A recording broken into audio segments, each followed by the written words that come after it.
Hello, everybody, and a very warm welcome to the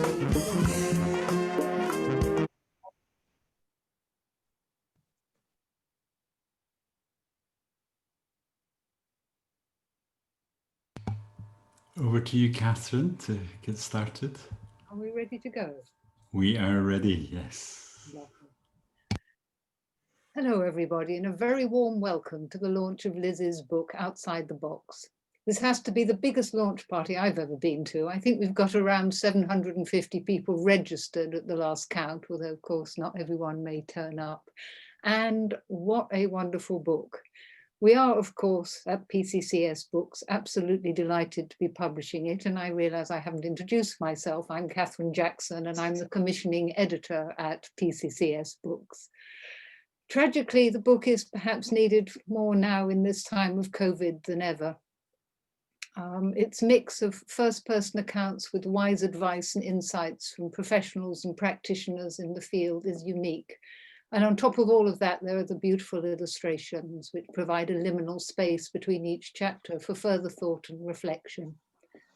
But it's not a sad book. There's laughter too, there's black humor, there's laugh out loud humor. We think it'll be a resource for many, many people who are dying, the bereaved and practitioners. The book is inspired by stories told to Liz at her Outside the Box shows, which she toured all over the UK. My colleague Katie caught it in Cumbria, in Ulverston at the Laurel and Hardy Museum, of all the most and least fitting places. I saw it in Brighton. It was a truly amazing experience, a cramped room upstairs in a small pub, packed with people, and Liz standing in our midst, just talking to us about death, with a vast half-completed wicker coffin beside her.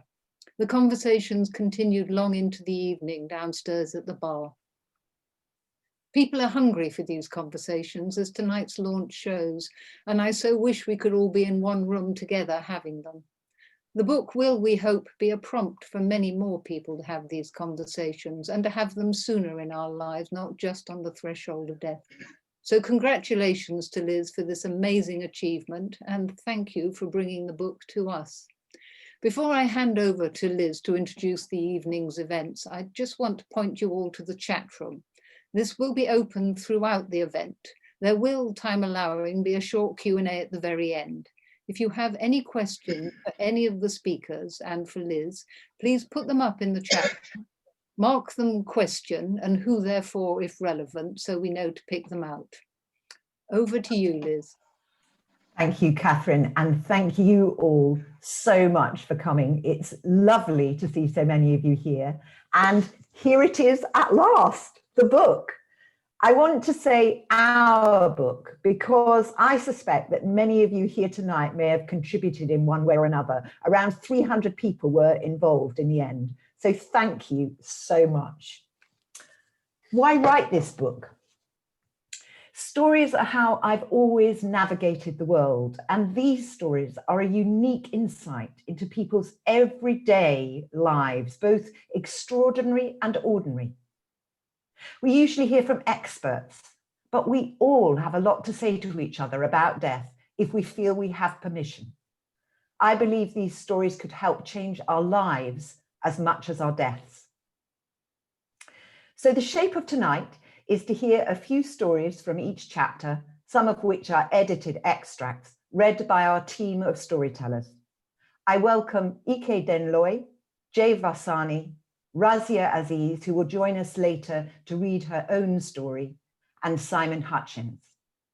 Then we'll hear briefly from some of the commentators responding to questions from me. Around halfway, we'll have a 5-minute break to stretch our legs, make a cup of tea or top up your glass. And during that time, there'll be some music if you just want to stay put and listen to Eleanor Brown. So make yourselves comfortable and we'll begin.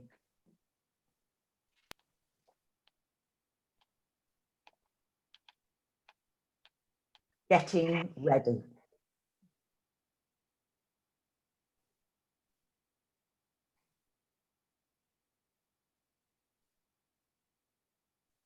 I want to tell you about my father's coffin, made by him to fit about 10 years ago. A beautiful work of art. It serves now he's still alive as his wardrobe. Shelves for folded shirts, rails to hang clothes, coats to hang on the side, handles fashioned into hooks, his shoes at the bottom. The beauty of this is how he's made commonplace what scares the rest of us. On the front outside are pictures, framed photographs of his 4 wives and his 4 children. The 4 wives are at his feet. My son, James, has a learning disability. He is 43 now, but it took him well into his 30s to understand death. An old drama teacher of his and good friend died suddenly. James was bereft. I tried to normalize it for him. I explained that all people die. One day, Grandad will die, James. I know, he replied. And Grandma will too. Yes, I know. And me? Yes, I know, he said. And then one day you'll die too. He was visibly shocked. What? He shouted. This was complete news to him and took him a long time to understand. In the day unit of our hospice, it is policy to have a conversation with all new patients about their resuscitation wishes.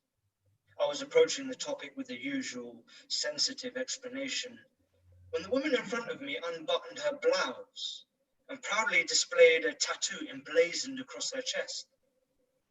It showed a large red heart and below the words, "Do not resuscitate." It was the easiest, most entertaining DNR conversation I've ever had. I was driving to work and just pulling into the car park when my phone rang. It was my father-in-law, sounding very wobbly. I said, "Is everything okay?" And he said, "No." Eventually, he said that my husband had taken his own life. My biggest concern was, what was I going to tell our daughter? She was very close to Matt and only 7 at the time. I got loads of information from charities who help with bereavement and suicide about how to help her. They suggested I make her a book with lots of photographs so she could remember all the wonderful things she had done with her dad. And that was when I realized I didn't have many photographs. They were all on his phone, and I did not know any of the passwords. I went to the Apple shop and asked them to unlock his phone. They were very sorry, but no, on privacy grounds. Then a friend introduced me to a man who is a reputational lawyer, and he was shocked at what had happened and said he would help. After 3 years, we won. We have our past back. I really hope my case will make it easier for others who find themselves in the same position through no fault of their own. We all need to wake up. So now I welcome Jane and James, and we're going to have a short conversation with both of them. So Jane, I wonder what you think prevents people planning around end of life, and what feedback do you get when people do manage to do some planning, Jane? Thank you. Yeah, it's a good question. Well, most people say it's lack of time that prevents them actually doing anything about their end of life planning. And so you would think that with the extra time apparently that we've had through various lockdowns, that would mean it was easier. But in fact, that didn't happen. For example, although there was an increase in people wanting to do wills, only a quarter of those people actually followed through. So they were interested, but they didn't actually get all the way through to make a will. So lack of time, let's just face it, it's never going to be on the top of your priority list, this sort of thing. You just have to make a decision and get on with it. Underneath it is the fear, even if you're not, even if you think that you're okay with it, maybe you're not okay with it with one particular person, perhaps in your family or your close friends or something like that. The fear that people talk about is fear of offending others or of upsetting somebody or saying the wrong thing or something like that. And that causes people to just keep quiet. And then there's quite a few of these reasons, but the third one that I've chosen, the third most common, is that people are afraid of getting it wrong. So they're afraid of, maybe they don't even know where to start, but even if they've got started, they don't want to make a mistake. But the thing is, you can change your mind on all sorts of this stuff, and especially when you're talking about it. So the good news is that when people actually do start to do their own plan or to start to think about it, but ideally to think, to talk, and then to take action and get it written down, because that's the most important thing. The good news is that they are often surprised that it's actually okay. It's amazing. It really is. In fact, enjoyable is the word that is most commonly used about the people who do the courses that we provide to help people do their plans. It's like once you've actually plucked up the courage and done it, then you find that actually it's a project that actually can be enjoyable. And I know that personally because that actually happened with me and my husband. So yeah, we've talked about humor. It is possible to have humor. I know we're going to have some of that tonight, and that's also possible when you're planning your own end of life. So thanks, Liz. Thank you, Jane. That's great. So can I turn to James now, whose speciality is in our digital legacy, brought up in the last story that we told in that section. And right at the end there, James, she says, we all need to wake up. What do you think we need to wake up to regarding our digital legacy? So we need to wake up that in the sense that, we're in a new world now where for most of us, we weren't born in the era of the internet and mobile phones. And in today's world, we're creating content on our digital devices. We're capturing our memories, not on analog cameras and VHS recorders, but on mobile phones and on digital devices. And each one of those digital devices might have a password. And when you capture this information, these memories, they can be shared across an array of different platforms, so Facebook, Instagram, YouTube, etc. And then they can also be stored on an array of different devices like your computer, your tablet, your phone, your hard drives, some old hard drives somewhere else. And this kind of collection in different spaces, some which are password protected, some that are not, is ultimately, our legacy and our digital legacy. So we need to wake up and understand that there is sentimental value in that, in our digital assets, in our photos, in our videos, etc. That there's a monetary value that's attributed to some of the digital assets that we perhaps would have purchased from iTunes and Amazon and third-party providers. And then there's also a lot of digital clutter. So stuff, that, we possibly wouldn't want to share, but also stuff that is just clutter and would just create a noise. So we should wake up, we should be empowered, we should curate our own digital legacy when it's possible to do so. We should be aware of the platforms that we use and what you can and can't do on each in relation to downloading content from it and passing it on to your next of kin. And there's platforms such as mywishes.co.uk, which allows you to make plans for your digital assets, and a range of tutorials on the Digital Legacy Association website that again can further empower people to think about and plan for not only their physical death, but also their digital death. Thank you, James. That's great, really clear. And now we're going to move on to our next section, which is the departure lounge. A funny story about my mum. She never really acknowledged, well, at least to me, that she was dying. She was in her 80s and had lung cancer after a lifetime of smoking. And one day, close to her death, she said to me, I don't think I'm taking this seriously enough. I recognized the feeling, that sense of unreality in the face of something you know is happening? I met Peter as a volunteer befriender. We very rarely talked directly about dying, although we both knew he was waiting for it. Not a taboo subject at all, rather one taken for granted between us. After his last hospital session, he decided it was time to die.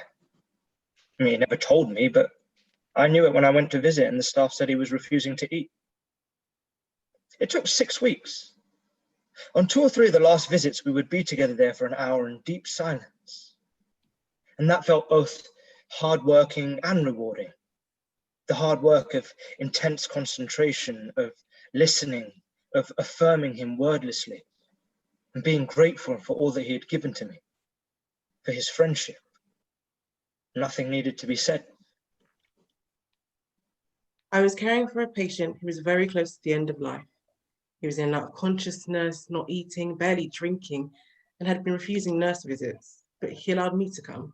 It was the first time I'd met him. I'd given him a hand massage and he asked if we could hold hands for a bit because my skin was soft. Then he looked at me in my eyes and asked if I would answer a question honestly. I said, yes. He asked, am I dying? And with a lump in my throat, I said, yes, you are. We sat together, holding hands, with quiet tears running down our cheeks. Peggy Price, my mum.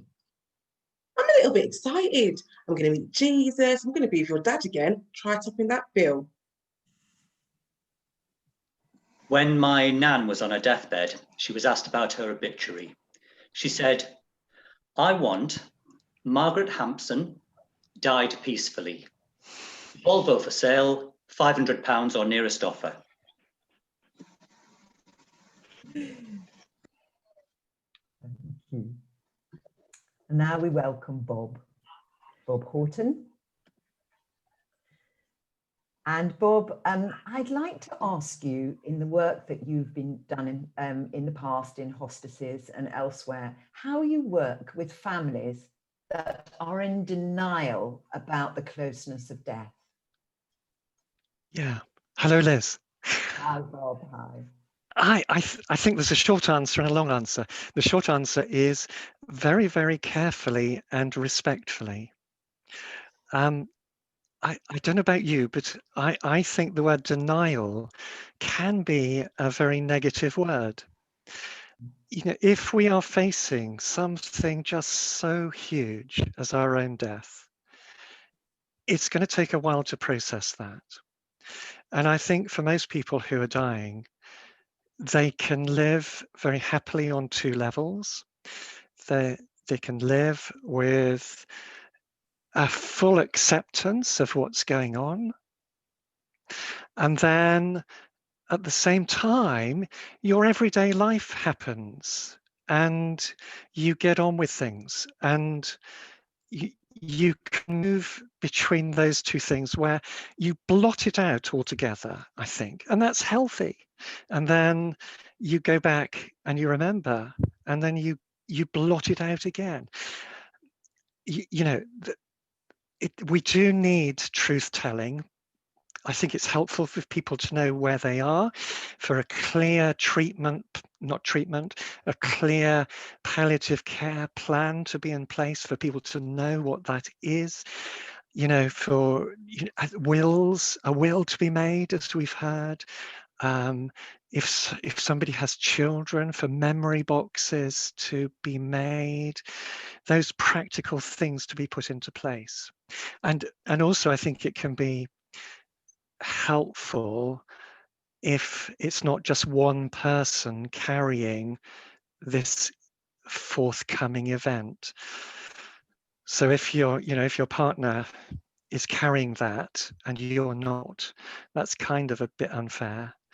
So that sharing that we heard in the last story, am I dying? Yes. And that communication, which is below words, can be emotionally, I think, so helpful. But you know, we can't force this on people. It would be cruel to. And I think there could be some helpful ways at coming at this sideways for people who are stuck.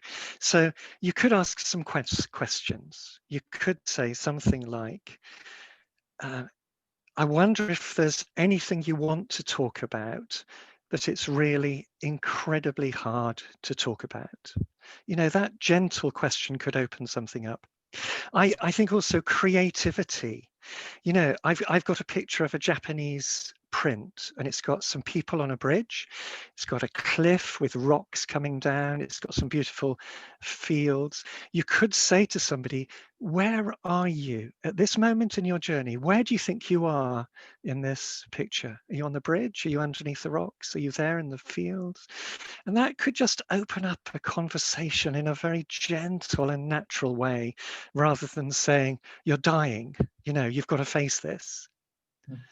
Thank you, Bob. Yes, no, that's great. I do remember a nurse saying to me once, don't knock denial if you can't put anything better in its place. And Yeah. Very wise words. You touched on it a little earlier, but how do you manage that really difficult situation when different members of the family are ready to take on board what's going on in different ways? How do you manage that?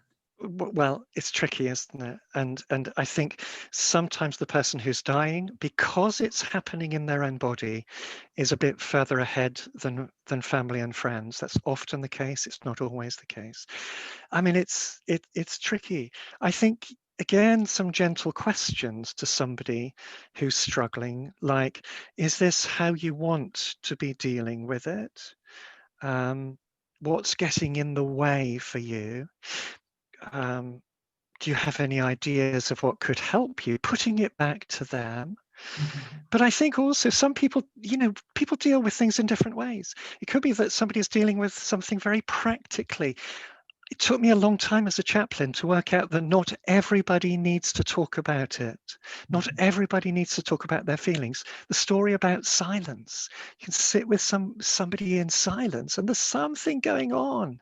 Something communicates below the words. Lovely. Thank you very much, Bob. Thank you. We're moving on to our next chapters in a moment, and I just want to explain that we don't actually have the expert commentators associated with the next two chapters, because we knew we'd be here all night if we had all of them.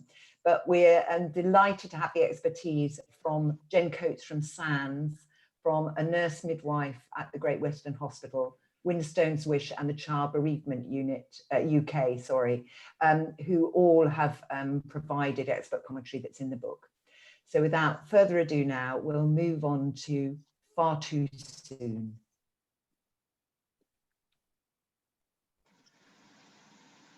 Christopher was born dead. He would be 13 now.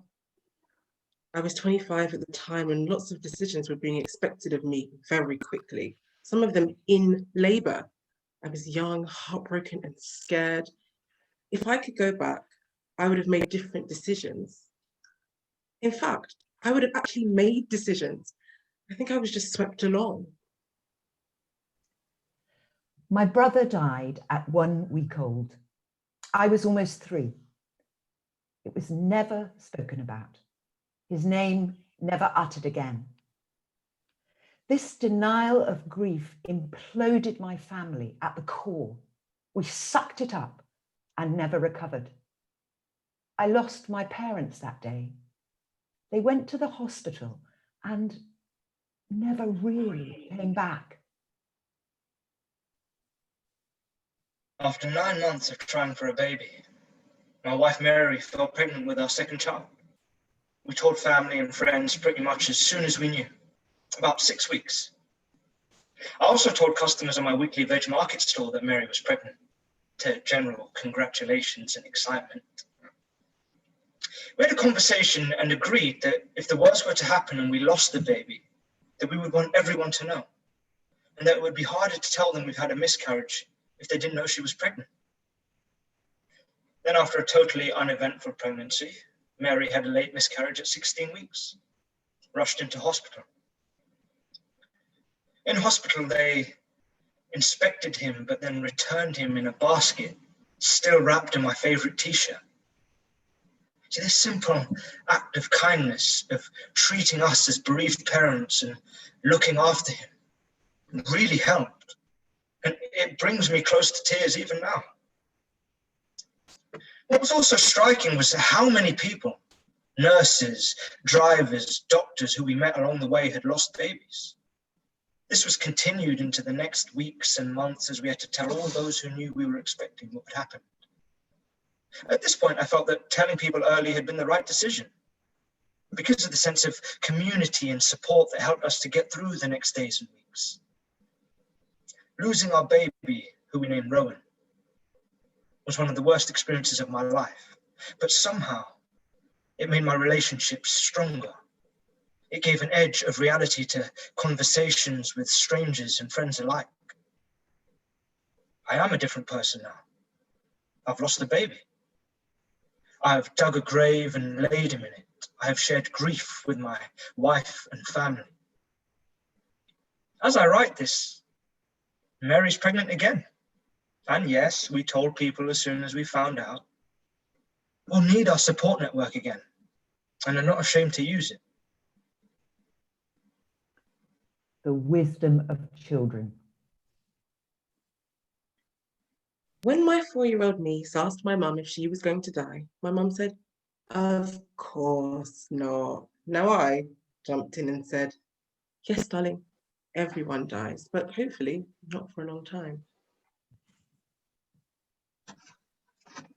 Myself and my brother often got off the school bus at my Gran's farmhouse to chat with Gran and Grandad about our day and have a drink. That day, we were about 9 or 10 years old. We noticed a blanket over the chair by the Aga.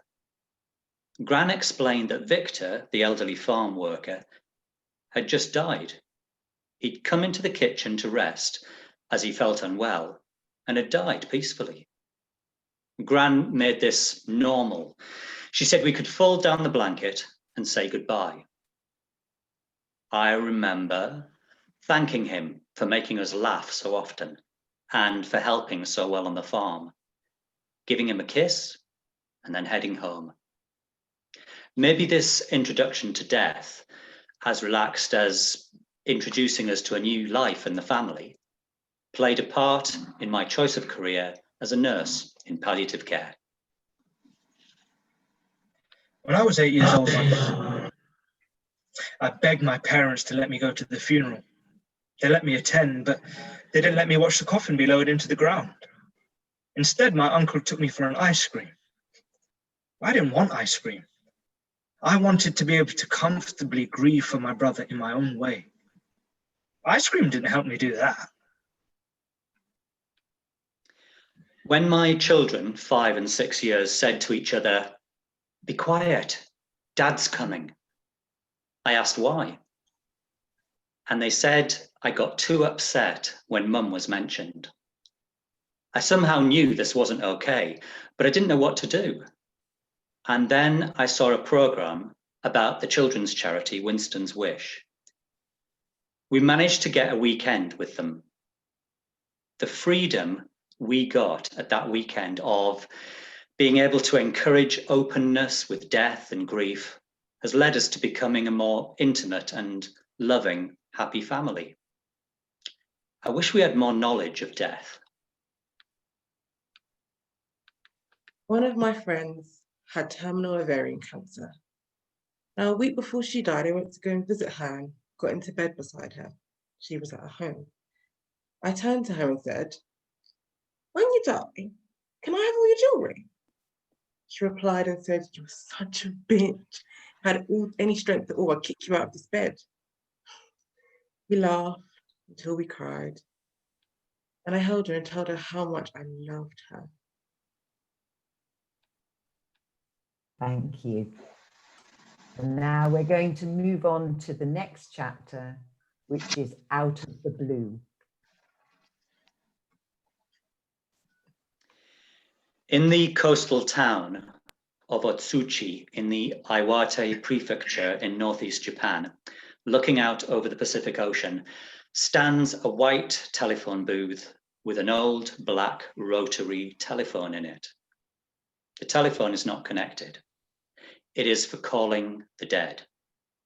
Since the unimaginable degrees of loss caused by the tsunami in this region, people come, some from quite far away, every year to mark a significant anniversary or when they feel the need. They dial the number of the person who died. They share their news, cry, tell people how much they love them. The wind carries the message out over the waves. The day after my dad died by suicide, the doctor gave me 2 Valium, and that was it. No other support was offered. I was 14 years old. The first loss we experienced was a shooting. I was 15, I was 13. In my community, you don't talk about death and grieving. It was weird. We were all struggling with these contradictory feelings. Grief at someone my age having died like that. Someone who got on the same bus as us. Now, my mum was confused when I told her about it because she wanted to know why I was mixing with the bad crowd. There was no support at school, so we carried on, got used to it, became desensitized. The message was, the Black community is violent, which isn't the case. No one talked about supporting us, so we did it ourselves. I moved out at 16 and my new home became a place of sanctuary for all my peers, recreating that youth club we never had. Everyone could talk to me, but I had no one to talk to. Eventually, I realized that I would have to drop these heavy bricks that were weighing me down, and I got back in touch with my family and decided to reassess the education system that misunderstood me for so long. I got a scholarship, studied criminology and youth studies, but I had to fight to get my voice heard.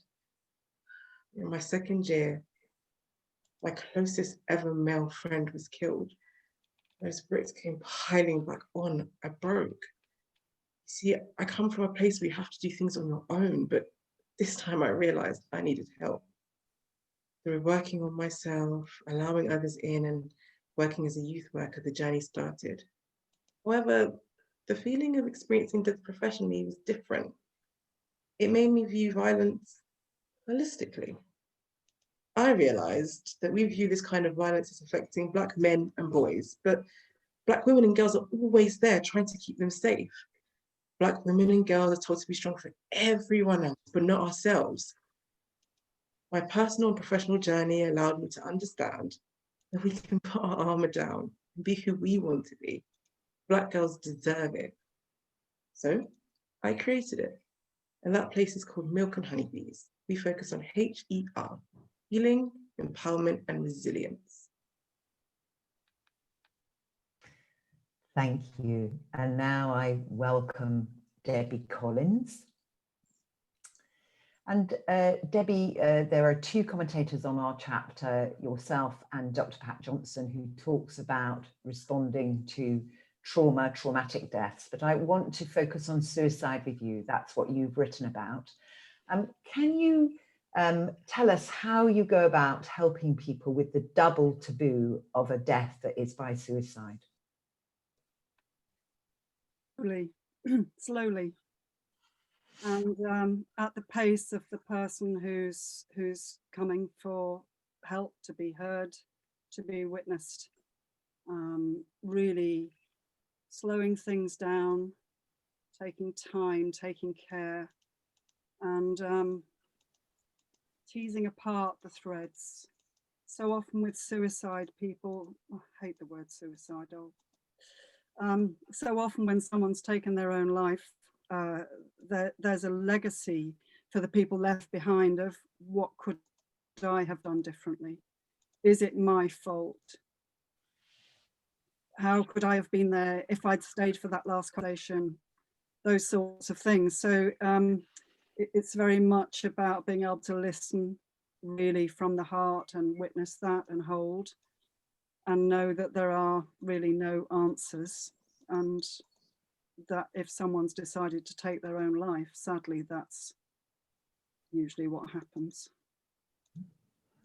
Thank you. And I noticed you flinching at the word suicide, and certainly I'm very aware of the efforts to re-language around suicide, because of course when we talk about committing suicide, it takes us back to a time when it was actually considered a venial sin, and people who'd taken their own lives were not able to be buried in churchyards. And that word commit is linked to crimes, really, isn't it? So what's the language that you reach for when trying to talk about suicide? Usually to say that someone's taken their own life. Yeah.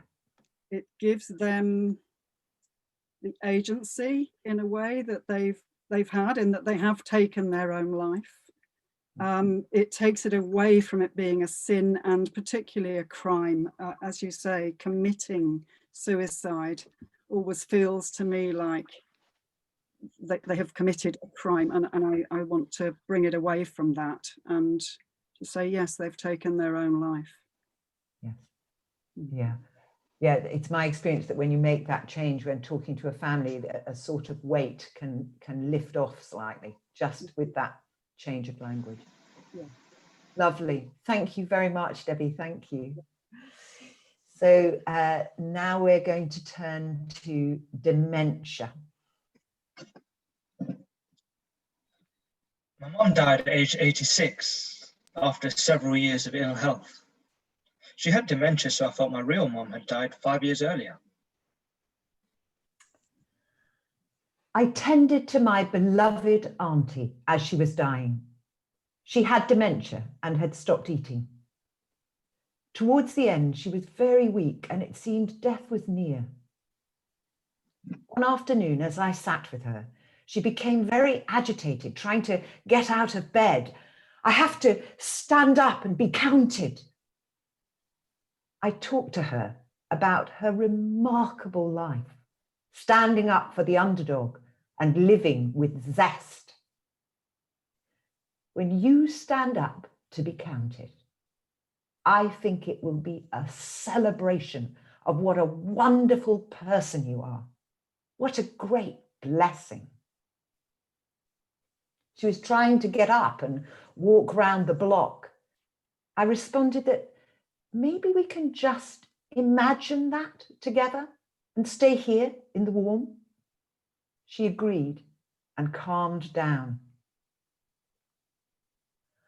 After a long pause, she said, I'm in the water already. She held my hand. After some time, she put my hand aside very definitively, looking at me, and said, we have to separate. We have to say goodbye. I have to go to the river alone. Our father Leslie was still very much alive. He was 97 and physically remarkably well, but had moderately severe dementia. We included him in all the discussions, but after Mum's death, it became clear to us that it was difficult for him to even recall that she had died. Each morning, when our dad woke up, he would come downstairs to breakfast in our small kitchen and ask, where's Gertie? We would remind him that she died, to which he would express astonishment and then carry on eating his cereal. Sometimes we have a ghost in our house. He glides from room to room and can suddenly appear behind you in a bedroom or the kitchen, making you jump out of your skin. But it's okay. He's always polite. He's also dapper and unassuming, tall, slim, upright and handsome. Some days he looks a little chunkier, but when I investigate, I count 3 pullovers and 5 pairs of socks. Where are my shoes? These aren't mine. They're much too small. He tops off the ensemble with a tweed cap and my purple dressing gown. Today, we met up with some old friends for lunch. Dad read and then reread the menu, despite having already ordered. He listened intently to everyone's words. He nodded and occasionally smiled while pushing food around his plate, but ate very little. As we left, I felt a sense of bitterness. Neither of our guests had directed a question or barely a glance in his direction. He's become invisible. A living, breathing, beautiful but invisible man. Thank you, Simon. And now I welcome Hazel May to join us. And I need to mention that Hazel is unfortunately not able to be with us at the end when we open for Q&A. But if anybody does have a question that they want to direct to her, it will be giving you information about how to follow up with questions, and I can take them and pass them on. So Hazel, welcome. I want to ask you how people can cope with the state of being bereaved before a death of someone with dementia, you know, or do you even view it that way, really, Hazel? Would you view it like that? All I would say is that the state of feeling bereaved is just so individual and so different for each person. But when feelings of loss come, but nobody's physically died, that's very confusing for people, and it's very difficult to get closure. But the feelings are very visceral, just as they would be with a physical death. And I think the losses vary from person to person, and they vary over time as well. So there can be material loss, you know, having to sell a house or give up your home to make different living arrangements, loss of role and activities for both parties. When I say both parties, I mean for the person living with dementia, and it might be more than two parties. Loss of plans, hopes, friendship, the quality of the friendship, the relationship changes. So it's complex and it's very individual, and it can change over time. So I think the most important thing is to find people, and this resonates with what some of your other commentators have said, people who can hear you and people you can talk to, people that recognize that you're experiencing losses, people who can acknowledge that your feelings, and people who can provide you with comfort just in day-to-day contact and stepping towards you rather than stepping back, which sometimes people do because they're awkward, they don't know where to go with it. And for people living with someone who's got dementia, they may have great friends and neighbours or other family members, but there are some really good organisations out there that offer the joining of carers groups, and that's where you can just be with people who understand and who don't judge you. And I think the other big thing is guilt. I think sometimes people feel guilty for feeling the way they feel because they're okay and the other person isn't. So that needs to be heard and held as well. So that's what I would say. That's great, Hazel. Thank you. And what about, you know, the story that we heard there of Gertie and her husband forgetting that he died and needed to be told again, and maybe even re-shocked, and you know, what advice do you have for somebody? So my advice is to really listen to the person with dementia and listen to their feelings. Don't worry too much about the facts. So, and I have got an ABC. So the A is no absolute truth. So I don't think it's helpful to kind of bounce into the discussion. Oh, but she's dead, like out of the blue. That's an absolute truth, but it's hard. But we don't want blatant lies either. We don't want the kind of, oh, she's just popped out to the shops. kind of response either. And the C is about communicating and acknowledging feelings. So when a person with dementia is in the moment, and very often it's in the moment, is experiencing the grief and the loss, is to say, this is sad. It's very sad that whoever person it is dead. You know, don't try and hedge around that. And the other thing, going back to the guilt theme, is it's not your fault. It's very sad, and what can I do? I'm here. So focus on the feelings, I would say, and just acknowledge how sad this is. I don't think it's necessary to keep reminding a person that someone has died unless they ask. And I loved Bob Wharton's stories earlier on about creativity, and you can use that creativity to say, well, what would you want to say to that person, and why were you thinking of them right now, and just go for that kind of gentle approach about talking about how you feel, talking about the person that's died, but not being too hung up on the facts. Just focus on the feelings. That's what I would say. That's tremendous, Hazel. Thank you so much.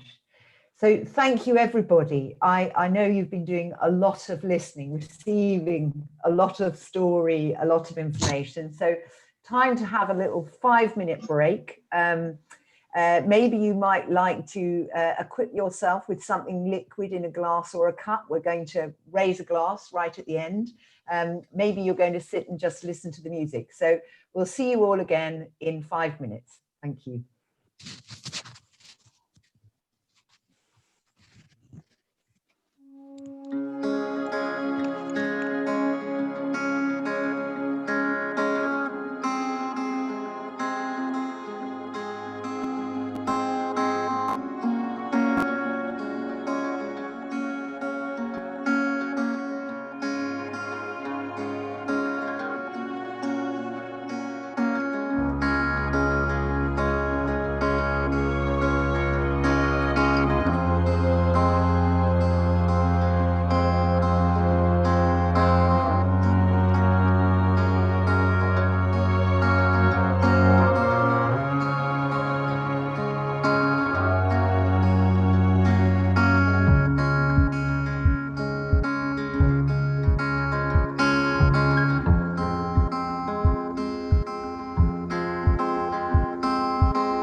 So I welcome you all back. I hope you had a chance to do what you needed to do to be ready for the second half. And this begins with, it's not all about humans.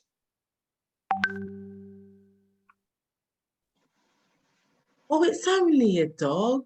And well, you can always get another one. I still remember those words being said to us after Annie, our dog, very suddenly died at 13 years. Annie was a very important part of our lives, our family unit. The shock is the biggest emotion. Over many years, I'd experienced loss and bereavement with the deaths of friends, parents, Jill's mother, and yet this felt so much more painful, more shocking, more destabilizing. These feelings were then confused with a sense of guilt, of questioning, why am I feeling like this? Why does this grief feel so different from all the other experiences of loss? I keep thinking I should be over this by now. It's been weeks, months. When I was a little boy, my goldfish died. My mother told me it was dead, but I didn't believe her.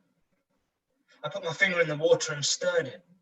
See, I said, as the goldfish rode the swell. My mum just stroked my hair and gave me a settling glance. Then, I knew.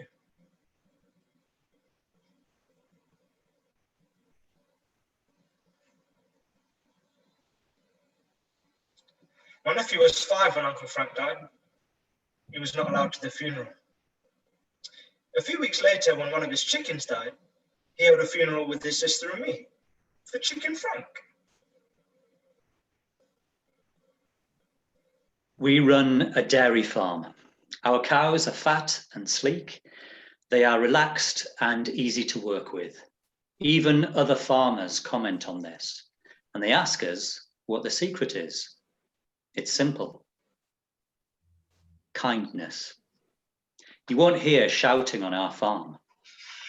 Sometimes, despite our best efforts, a calf dies, and our children have seen that. The still body lying on the clean straw, the coat wet and slick. It sounds strange, I know, but I am glad. They know that death is a thing. They know there is no life without death, and sometimes that means there is hardly any life at all. I feel sorry for the children growing up in the city who never get the chance to understand this so gently. Thank you. And now I welcome Diane James to join us from the Blue Cross Bereavement Line. So Diane, when was the Blue Cross Bereavement Line set up and why? Well, it'll probably surprise a lot of people to learn it's been going now for 26 years. Set up initially because people realised that pet bereavement was hard on people themselves and that not a lot of people took an interest in it. It won't surprise people to learn that last year alone, our free phone, telephone service and email service took 14,500 people that they responded to. It's a much needed service, not only to support people for loss, but also we train animal organisations like assistance animals, guide dogs, medical detection dog people. So obviously when they suffer a loss of any type, we're there. And we also provide training to organisations where it's not something that they really learn about. You'd be stunned to learn that veterinary schools don't include pet bereavement as part of the curriculum. Because obviously there's so much to get in. So we are trying to change this because we feel that if people learn about loss when they lose a pet, it'll prepare them for loss later in life. And it's much needed. Thank you, Diane. Yes, it's interesting that really there's a mirror image of that in human medicine, that death is still comparatively given very little time within medical training. So why do you think our society dismisses the grief that people feel when a pet dies? Do you know, if you'd asked that question a few years back, I would have said that they do. And being an animal of, well, a nation of animal lovers, should I say, I found that unusual. But finally, we're starting to see now that people do understand the effect it has on an animal lover. For example, it could be their only companion, their last link to somebody that they've lost and it was their pet together. Or as some people, and I'm an animal lover, they become part of my family unit. And it's a tremendous loss when they go. We often hear people, I know this is related to human loss, but sometimes people, when they ring us, say they're suffering the loss of the animal has hit them more than losing a member of the family. And a lot of people find that difficult, really difficult to understand. But we don't. We realise that, you know, the feeling they have, the unconditional love, that it's totally different to the relationship they have with a human being. But it's really, really important that, you know, this has changed. We've seen things over the years now where people say that they should have bereavement leave for the loss of the pet. What we believe is not that they should have bereavement leave, but that people should have a more compassionate and empathetic understanding of the loss. That's great, Diane. Thank you so much. Thank you. Thank you. So our next theme is, what is dying like? My dad is dying. We have talked about what he wants. The staff at the home know, the GP knows, I know. Then he changes his mind. But is it his right mind? Which part of him should I be listening to? It is not peaceful and beautiful. It is uncharted and horribly familiar. We are together and deeply alone. We are still the same embattled people, even in this extraordinary moment. And we cannot find the safe shore. You cannot ever be completely prepared, but a few signposts could have helped. My mother had died the year before. A few days before my father died, he said he had seen her. I was guarded. Really, Dad? Trying to keep the doubt out of my voice. Failing. I thought, I must check on his medication. Now I know this experience is common in those close to death, whether they're believers or not. This comforting presence is an aid to the dying, and I could have embraced it instead of thinking I had to remedy the situation. Sometimes there is nothing to do. He tosses and turns in the bed, trying to get out of it, too weak to stand, but still fighting. I get in and hold him. I try to comfort him. Sometimes it feels more like restraint than an embrace. Now I know that terminal restlessness is a feature of dying. We sometimes have to wrestle our way out of our bodies. It is a normal feature of many deaths. I wet his mouth and offer him sips of chamomile tea with honey. He loves tisanes. You're trying to poison me. A faint, failing voice, but still the words cut like blades, and I am 7 again and afraid of what he might say or do. Towards the end of life, I am told, our taste buds change and things taste odd to us. Knowing this now comforts me. So when I said, Dad, what is it you want that you're not getting? And he said, love.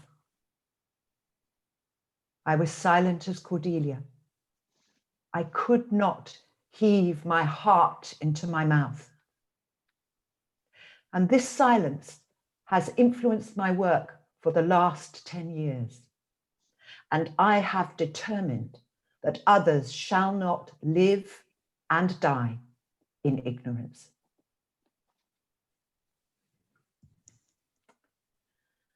So now I welcome Dr. Andrew Jenks to join me. And Andrew, I wonder if you could just talk a little about the difference as you see it between a hospital and a hospice death. People have very strong ideas about where they think they might want to die. And I wonder if you could just tease out the differences. Thank you. Sure, no problem, Liz. I've worked in hospital palliative care and in hospice care for a number of years now. And I'd be very reluctant to say that dying in one place or the other is better. It's quite possible to have a good death, whatever that means to an individual in a hospital, and it's quite possible to have a difficult death in a hospice. Now, of course, the environment in a hospice is very different to an acute hospital ward. Hospices are smaller, they've got a higher ratio of staff to patients, and they're without doubt quieter and more peaceful places than a busy hospital ward. Most hospices have a higher number of side rooms for privacy, perhaps access to a garden or an outside space, and the staff are highly trained and experienced in looking after dying people and caring for their families.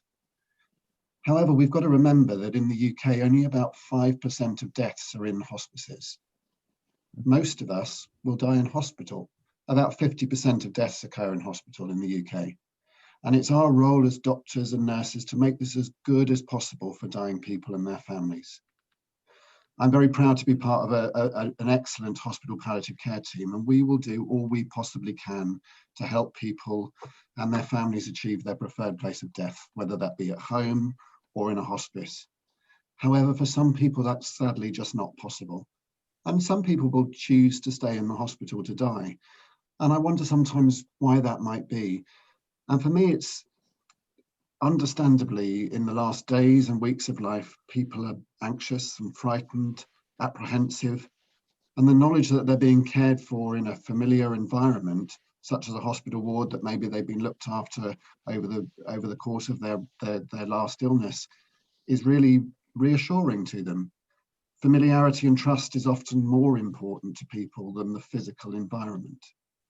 I'll always remember a patient I looked after a couple of years ago, and she wanted to stay in hospital for the dying phase of her illness. She'd been in and out of the same hospital ward over the course of her cancer journey, and she was really familiar with the ward, with the staff. And I suggested to her family that she brought in some photos to make her side room a little bit less clinical. By the following morning, that room was transformed. Every wall in that side room was plastered with photographs of her family, of special places they'd been. And, you know, that wasn't just important for her and for her family. It was also really valuable for us as a clinical team. It got us to know a little bit more about her, what was important to her. And we were able to personalize that support and that care that we were giving her. Of course, I have to say the current coronavirus pandemic has made all of this a lot more challenging. Visiting has been restricted, not just in hospitals and nursing homes, as we've heard repeatedly in the press, but also in hospices too. It's heartbreaking, really, to hear that families haven't been able to spend those last precious days or hours with their loved one. Bob earlier talked about the importance of sitting at the bedside, just being there, holding hands. So much of our communication is non-verbal. How do we communicate like that? Socially distanced. Even as medical professionals, we're supposed to, unless we're doing personal care, keep 2 meters away. How can we do that? We have to find ways to adapt, and we are doing that, but we're going to have to continue doing that in the months ahead. Thank you. That's very powerful when you put the mask on, Andrew. Can I ask you about the level of modern medical skill that we have now? Because at the time of death, people have a lot of fear around pain, breathlessness, and nausea. Can you talk to that? Sure. And I guess one of the questions is, can we eradicate that completely? The simple answer is yes and no. You're absolutely right, Liz. A lot of people do experience difficult symptoms in those last days or hours of life. Pain, nausea, sickness, breathlessness, sometimes secretions on the chest. And I have to be honest, most of the symptoms, the physical symptoms, can be well controlled with medications. And we can give those by mouth, we can give them by injection, or as an infusion in a little pump called a syringe driver. Not all people who are dying will experience those symptoms or require medications, but it's always useful to have them there just in case. And in my experience, the vast majority of people do die comfortably and with dignity. Now, symptoms can be controlled with drugs, but also non-drug interventions as well. However, modern medicine cannot always relieve the psychological, the spiritual, the existential suffering that some people experience as the end approaches. Medication's not going to help in that situation. It's not going to get to the root of the fear or the anxiety. How do we deal with the unfairness of, lying in a hospital or a hospice bed, dying of metastatic cancer when you're only 32 years old, leaving behind a partner and young children? That's not something anyone's got a solution to. We can't make that right. But being alongside patients and their families at that difficult time, I think can help. And being informed of what's likely to happen, what the process might look like, I think that's often hugely valuable, both to the person who's dying, but also to the people who are around them. Things like this evening, I think it's so vital that as a society, we do feel more able to talk about dying and the process of dying, and we don't over-medicalize it or shroud it in mystery. I hope that way we can all achieve more dignified death for people in the places they want to be in. Lovely. Andrew, thank you so much.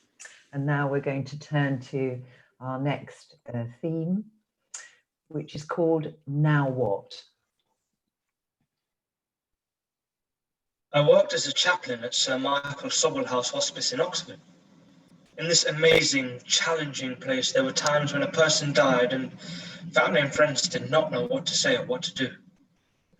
Families were usually very aware that death was approaching, but when their loved one died, they were in a totally new place. There were occasions when I offered a simple ritual if people wished it.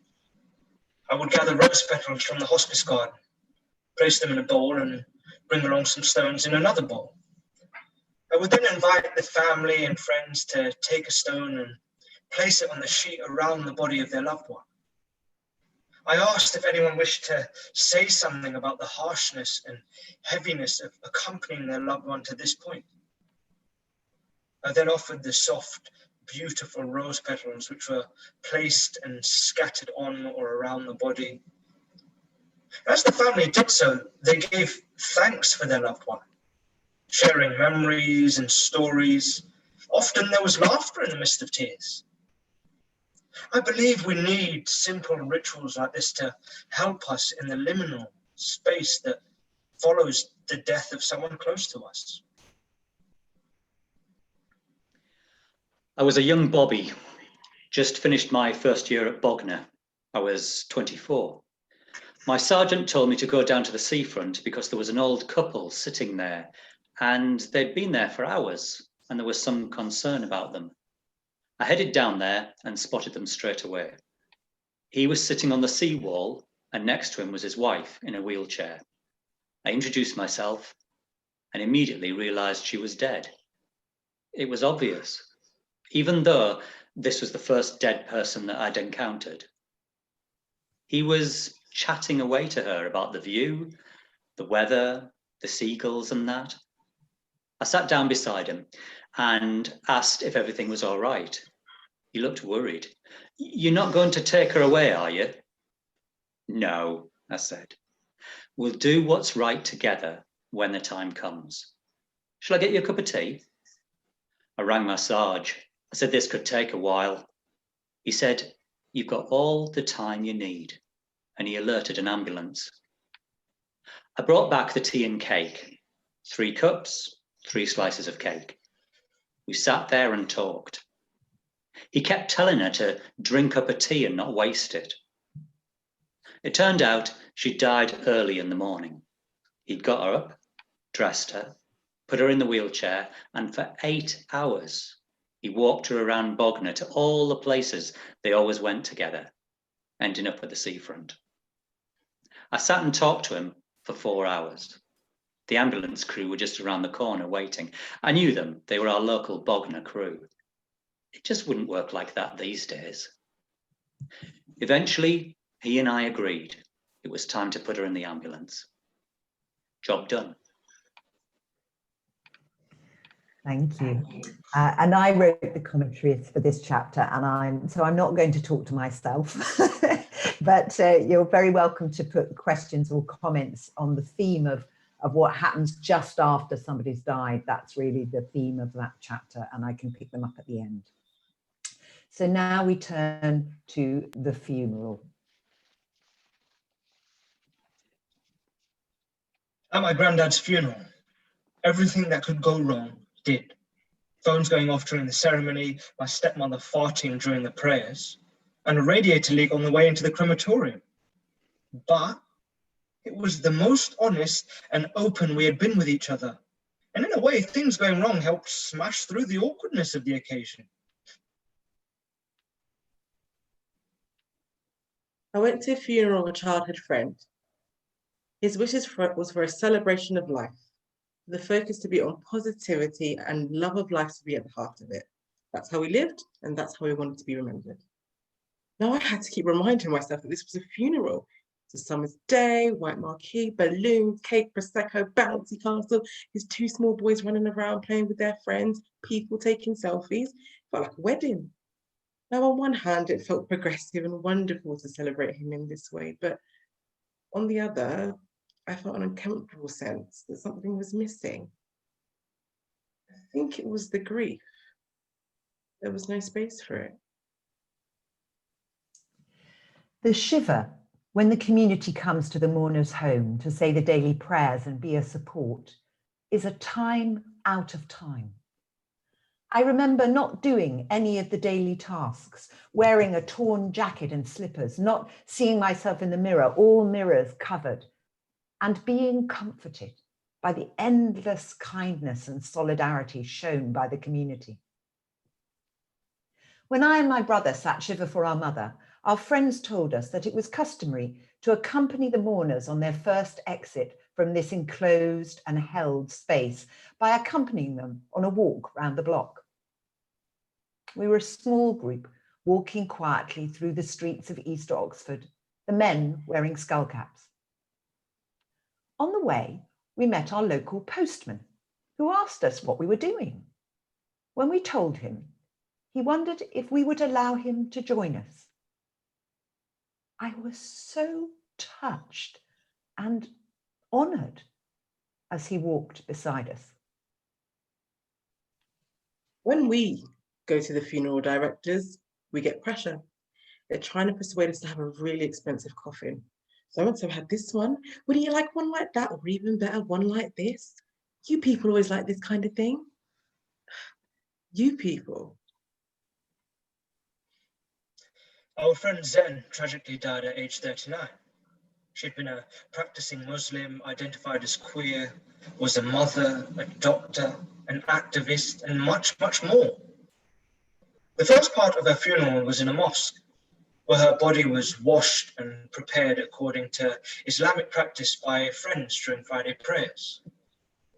The mosque was open to trans people, going to the women's section, and the trans people accepted that. It felt so zen to find a mosque open to our needs and her queer friends finding a way to accept the gendered setup in the mosque. The expert commentators on this chapter aren't with us tonight, but it's Fran Hall from the Good Funeral Guide and Rosie Inman Cook from the Natural Death Centre. And I can field some questions in this area later on quite happily. One of the themes that we focus on quite strongly, amongst others, is the issue of funeral poverty, which is becoming a scandal in this country, really, as a result of misinformation, I would say, and a near monopoly in the funeral industry. So we turn to grieving and remembering. Grieving my husband has been like being plunged into the middle of the Atlantic from a great height. First, cold water shock, then frantic survival mode, then numbness. Getting right to the very edge of wanting to quietly slip under. I'm still young, way too young to be a widow. He wasn't ill, there was absolutely no warning signs, there was nothing or anyone's fault, I had nothing to rage at. For the first few months, It felt like I'd become a spare part in my own life, just going through the motions. The thing that massively helped at the time was keeping track of exactly how many days, hours and minutes had passed by since Grizzly died. It was a concrete reminder that I could keep going, as I'd already had X amount of time underneath my belt and I was hanging in there. So at the time of writing, I've gone through 8 months, 4 weeks, 1 day, 22 hours and 56 minutes without my husband physically by my side. I'm massively proud of it. Shakila was 40 when she died. I was 33. It was 1998. My world shattered. We were two women of South Asian Muslim heritage whose lives were completely intertwined. We had been together for 6 years and, unbeknown to our friends and families, were about to try and start a family with a gay male couple. There were no civil partnerships. Equal marriage was still a dream. I was not Shakila's next of kin. I started my life as a widow with no route map for my journey. So I wrote a play, Letters to Heaven. Well, it happened just like you said, but you left out a few minor details.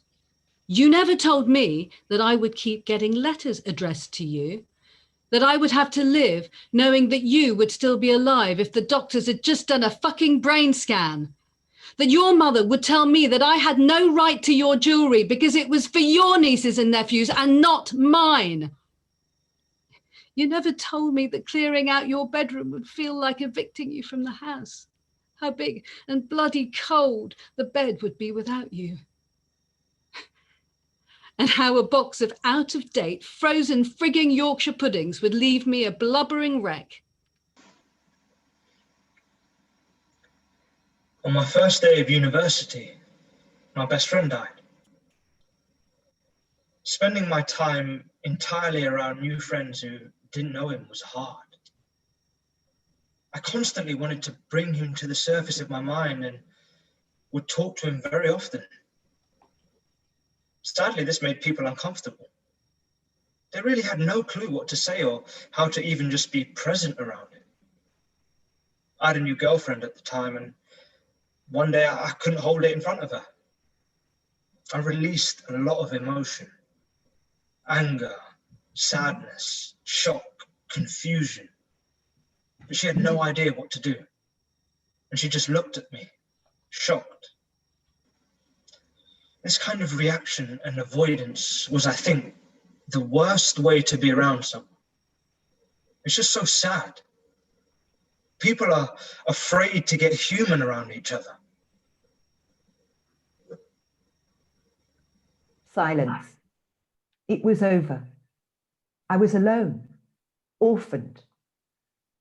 I made a cover from one of her old cardigans, put it round my hot water bottle.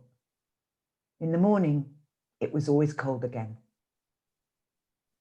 Then one day, a wall I had not known was there fell down inside me. I wandered amid the rubble of my grief and found my mother. No one had told me. Perhaps we cannot be told. We have to stumble across it for ourselves. I did not know I could still talk to her. I'm not talking about spirits or ethereal presences. I mean, she is inside me. Our conversations can continue. I carry her in every cell of my body and in my heart. And when I get out of bed in the morning now and look down, I see her feet, which makes me laugh. I'm sure they were not there before on the end of my legs.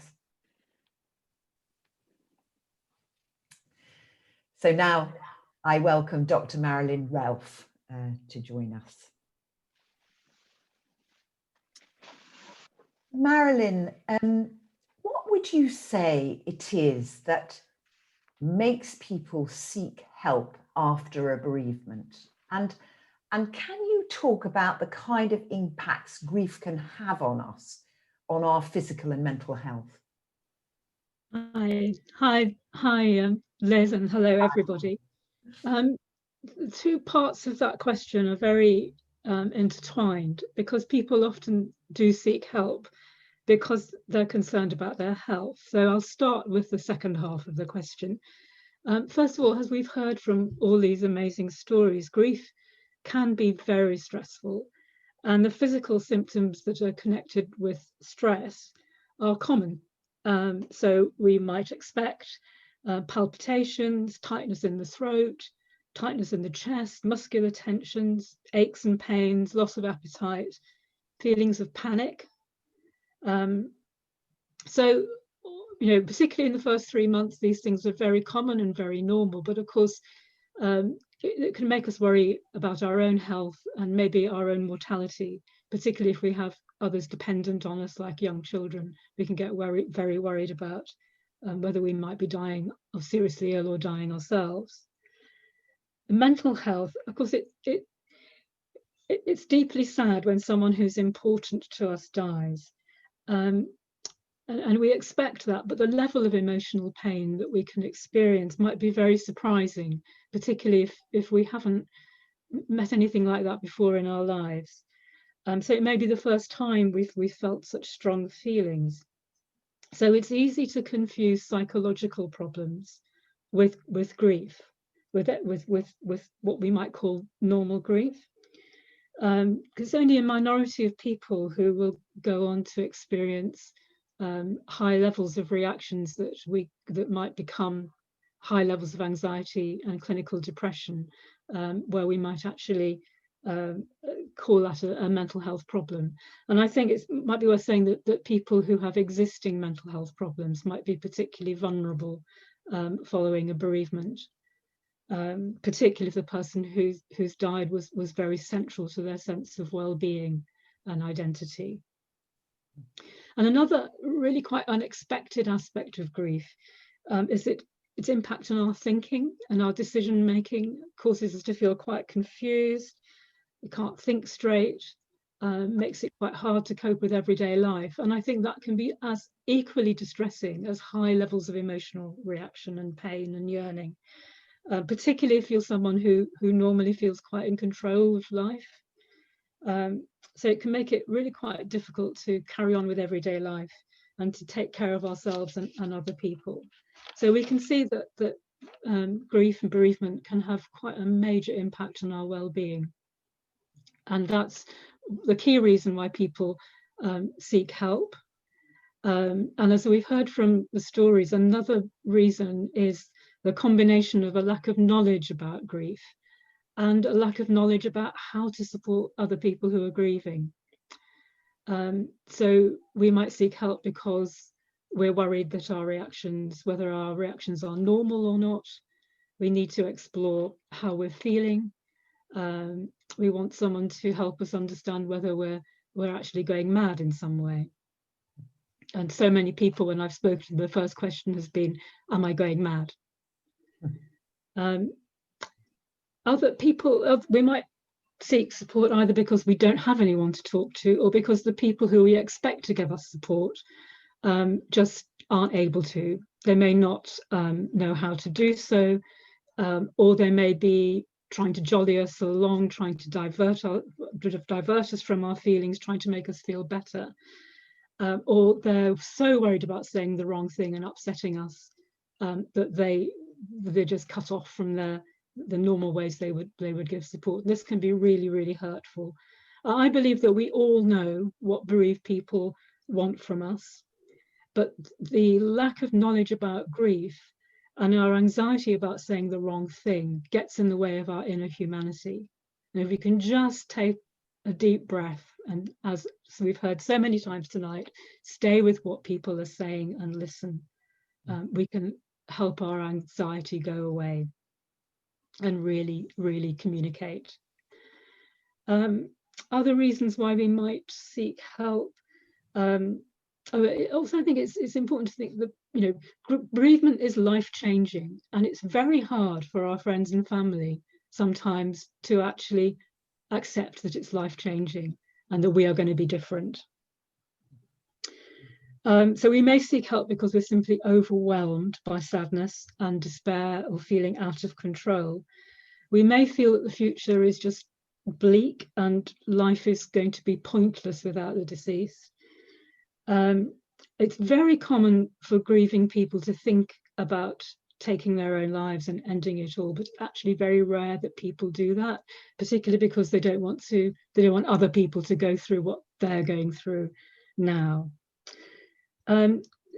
Also, people seek help because they have questions about the death and about the illness and about the treatment. And I think that's particularly important to mention that now, because of the restrictions in visiting at the moment, the family members may not be so connected with the dying.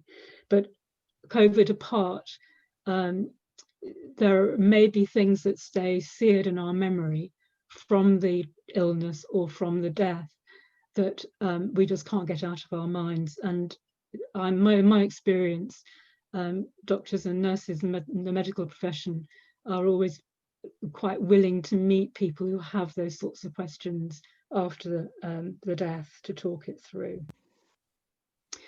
We may also seek help because we have a problematic relationship with a person who's dying, who's died. There may be regrets, guilt, and anger. Not all relationships are easy. And lastly, practical help. We just know wills, finance, housing. There's lots and lots of reasons why people might seek help. Marilyn, that's great. Thank you so much. Thank you. So we come to our last chapter, and I am aware that we are running right up to the end of our time, and I'm going to seek wisdom from higher up as to how we handle the last section of questions and so on. But we come to death as a teacher. My friend was single, no kids. I was married, 3 kids, busy life. She kept trying to make a date for a meal. I said I would go out with her to celebrate when she was 40. She died of a brain clot, aged 39 and 51 weeks.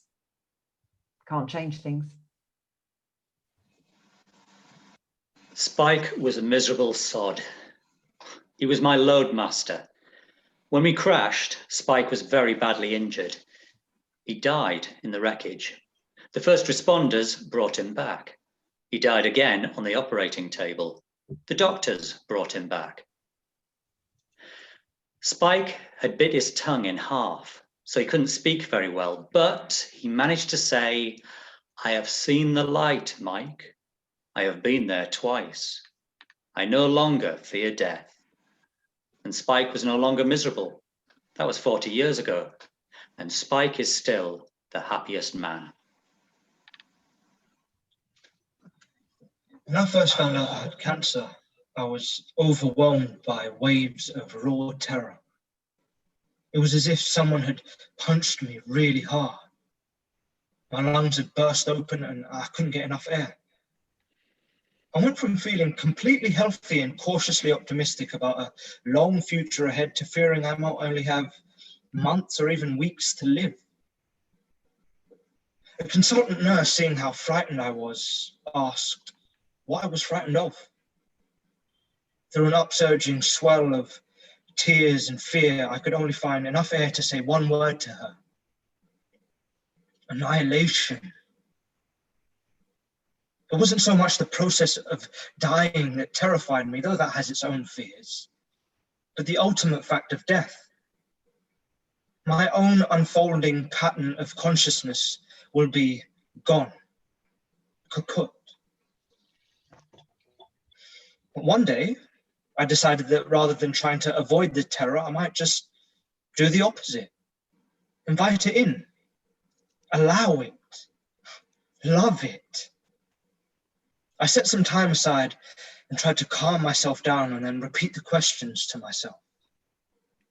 Can I just allow this? Can I just let it in? I focused on the physical sensation of the raw waves of terror flooding through my body. And as I did so, over several minutes, they started minutely at first to diminish, and my breathing eased. This brought a massive sensation of relief. Although I might not be able to make the feeling go away, I had discovered a method for coping with it. My mum died at 66. She suffered from MS and was a wheelchair user. The very last words she said to me were, "Are you happy?"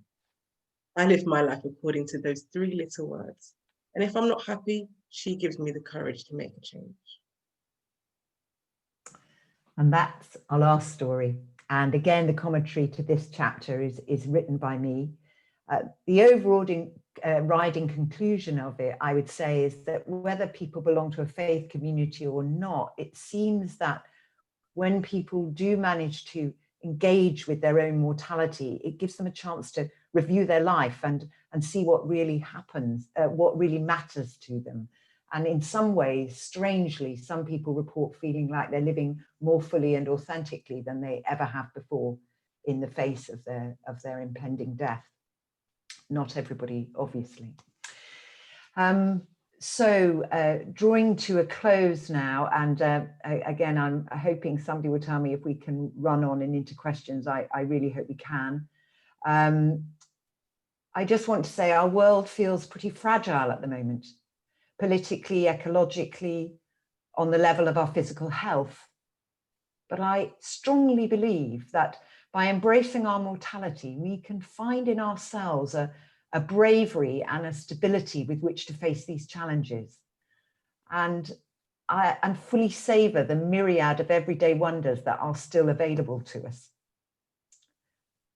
So thank you all for coming, for listening, for contributing, and a massive thank you to Catherine and Katie at PCCS for trusting that I could write this book and for guiding me so well. Please spread the word about the book in any way you can. Twitter, #OutsideTheBox, Amazon reviews. Thank you.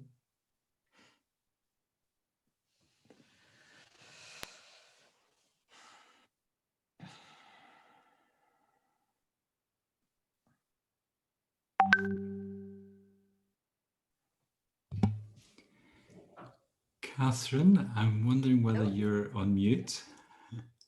No, I should be unmuted. You are, right, okay, great.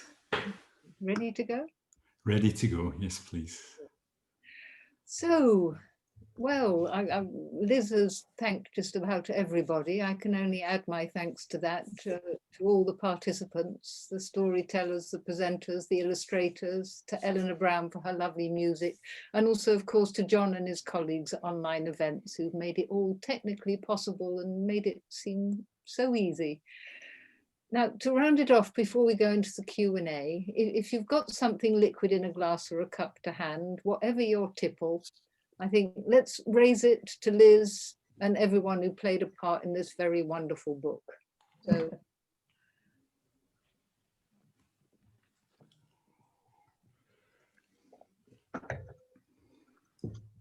needed that. Cheers, everybody. Cheers. So, I think, shall we move on to the Q&A then? I have several questions that have come in over the course of the evening. One quite a general one that any one of the speakers might want to chip in with. Is there any help? Is it even possible to think and talk about death without it being linked to one that's happened or is imminent personally? I believe much of the response to the pandemic is directly linked to the fear and avoidance of death that our species has. Who would like to pick that up, or shall I? I will. Great. Who's I? I is Jane Duncan Rogers. Hello. Yes, I saw that in the chat and I thought, yes, you know, we have lots and lots of people are running death cafes around the world.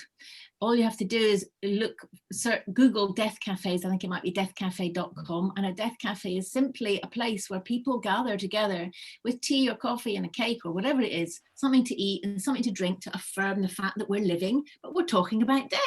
And that's what people do. They talk about death. who knows what will come up, but it's often not going to be directly linked to a particular situation. So that's what I would be recommending people to check that out. Thank you, Jane. Thank you. And I guess I would add something. I absolutely agree that I think COVID has highlighted something about the way we live. And I think particularly in Western industrialized societies, we've sort of been living under the illusion that we can control our destiny. Which, you know, death is obviously a part of that. It's the one bit where we weren't so sure, and suddenly that illusion has been exposed. I think people living in other countries and in other circumstances are often much more alive to the fact that it's not the case, that unpredictable things happen. I would like to also add, if I may, in relation to how you can dehumanize death, if you like. So yeah, talking about death of yourself, your loved one, can be very, very difficult. However, if the person you're speaking to, for example, uses technology, if they use social media sites, you can dehumanize it by addressing it around ownership of their data. So if you're, for example, a clinician and doing a ward round, and somebody is using a mobile phone or a tablet or computer, you might want to ask them about their online life, their online profiles, their data, what's going to happen to it, and the value that they place on it. So you take the emphasis away from the demise of the physical self or a loved one, and you make it about ownership. And that's one way in which you can dehumanize death and make it more accessible, and even address and start advanced care planning conversations in a very soft and kind of very soft way. Thanks, James. Thank you. I think maybe we should take another question now. Yeah, I have one for Andrew, which is, I think others will also probably hopefully have something to contribute. Andrew, can we get round death as medical failure? Often I like seeing cause of death on a death certificate as old age rather than some medical term. Yeah, I saw this question on the chat and have been thinking for the last half an hour or so how I was going to answer it if you posed it to me. I think it's really challenging. And I think, you know, in the specialty that I work in, of course, we don't see death as a medical failure, but a lot of my medical colleagues do. The fact is, there is so much more that can be done medically to improve people's situations, to stop people from dying for longer and longer. But the fact is, you know, we are all going to die. And, you know, I think as palliative care professionals, we work very hard with our colleagues. And actually, you know, sometimes our colleagues need support as well. A lot of the time they need support because they find it very difficult. You know, they may well have struck up very close relationships with patients who, you know, oncologists and so on may have known their patients for 3, 5, 10 years sometimes. So in some ways it does feel like a failure when that happens. And although when push comes to shove, we all know that it's going to happen. We want the best for our patients. We want to do the very best that we can. And I think it's just about us saying it's okay that that's happened. Thanks, Andrew. Anybody else got any thoughts around that particularly? I think that's covered it for me. Good. We actually have another one for Andrew, I'm afraid. I'll unmute myself again then. Right. I've known a few people who spent their last few days in physical pain, despite pain medication, which has been limited, with the doctor saying more could not be given. Could you speak to that? I think that's a real shame, and that makes me sad to hear that. I think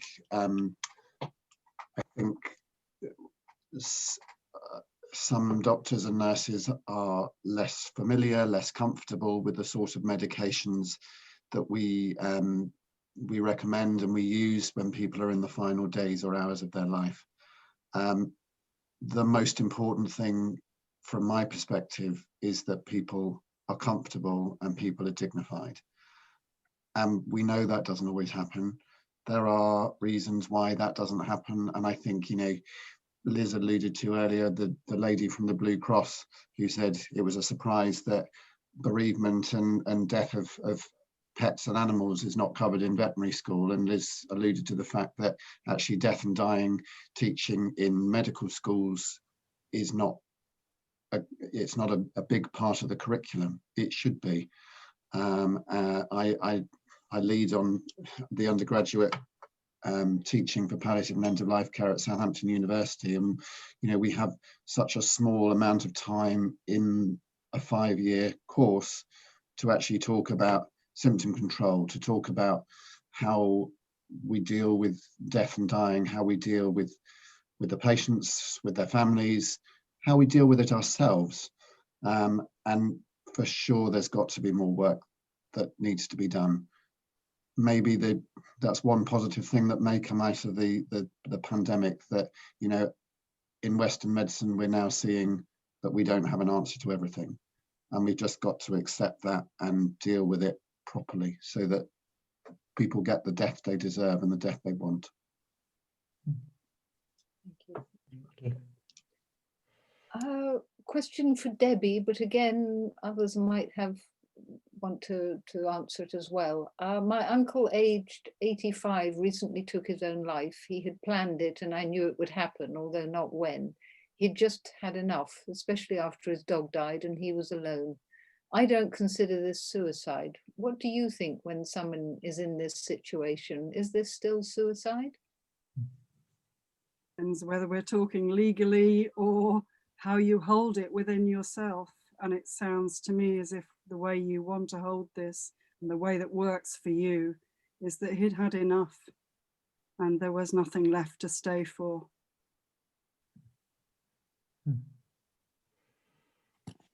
And I guess it also takes us into the territory of assisted dying on some level, doesn't it? The choice that some people wish to make about the end of their life, which we do have stories within the book that feature that, but I haven't chosen them for tonight. We don't use the language of suicide around those deaths, so that there's a kind of crossover there for me as well, about people choosing to end their life in, I guess, what could be seen as a positive way rather than a negative way. Mm-hmm. Yes, something about agency, about allowing that person the right to end their life. We have another one here. It's more of a comment, but I think it's also a sort of issue. The families I work with, the person who's asking it, the families I work with sometimes need to be able to say that they won't miss the person who has died and that they're not sorry. They're sometimes grieving for the relationship they yearn for, not the person. I mean, there's a couple of issues in there, but yeah, talk to that a bit. Absolutely spot on. Well, my just quick one on that would be, I really avoid the term loved one, because there are so many assumptions in that language which make it very difficult for people to kind of say, but I didn't, I hated the bastard actually, you know, and there has to be room for that, right? So we have to be very delicate about how we assume a relationship was between people, I would say. I don't know what anybody else might want to add.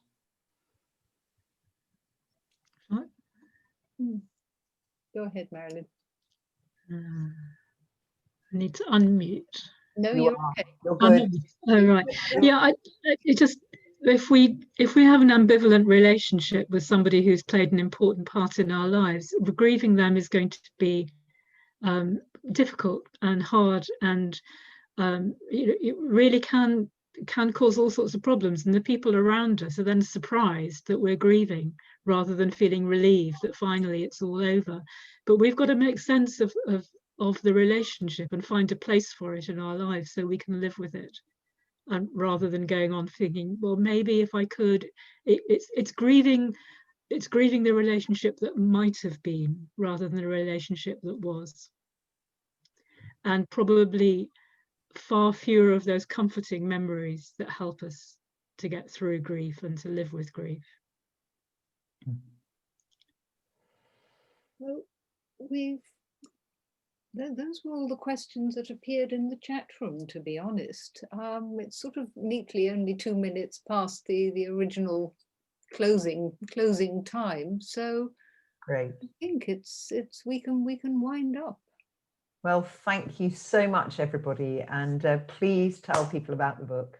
And thank you all of you. I know some of you out there have networked information about tonight's event, and I'm so grateful. The numbers were, fantastic. Thank you.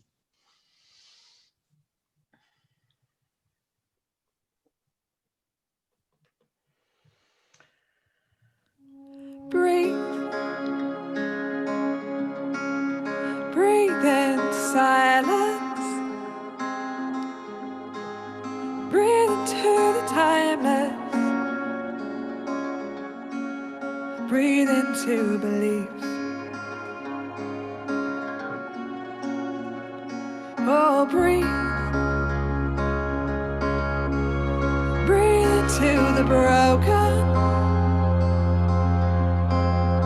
Into the unspoken. Let your stories free. Oh, lean into the mystery. Lean into the empty. Trust what's yet unseen. Take me to the mountain, take me to the sea. Lay me in this river where I'll wash his spirit clean. Oh, take me to the mountain, take me to the sea. Lay me in the river, yes, take me to this field. Oh, lean.